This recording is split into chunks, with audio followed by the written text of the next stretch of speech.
Goeiedag, met deze video willen we je graag op de hoogte brengen van de laatste vooruitgang die de Nationale Bank van België heeft geboekt richting een klimaatneutrale economie die duurzaam en inclusief is. Concreet heeft de bank 3 grote stappen gezet.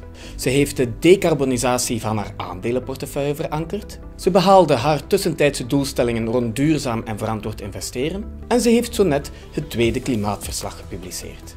La Banque nationale gère des portefeuilles de politique monétaire et elle détient également des portefeuilles en gestion propre. La composition de ces portefeuilles répond à 4 objectifs: la liquidité, la sécurité, le rendement et bien entendu la durabilité. Dans ce contexte, la banque a publié en 2023 sa charte relative à l'investissement durable et responsable qui sert de guide pour la gestion des portefeuilles. La banque a depuis lors réalisé de nouvelles avancées dans la mise en œuvre de cette charte. Ainsi, elle a continué d'augmenter la part d'obligations thématiques par rapport à l'ensemble du portefeuille obligataire et elle a affiné les règles d'exclusion pour les émetteurs d'obligations.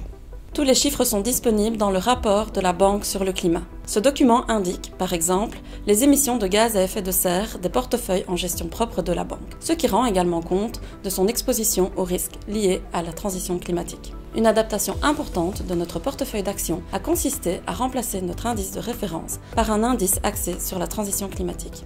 Is ook een tussentijdse doelstelling toegevoegd voor onze aandelenportefeuille.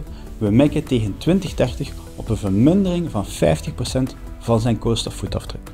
Je vindt het handvest over duurzaam en verantwoord investeren en het tweede klimaatverslag terug op de website van de Nationale Bank van België.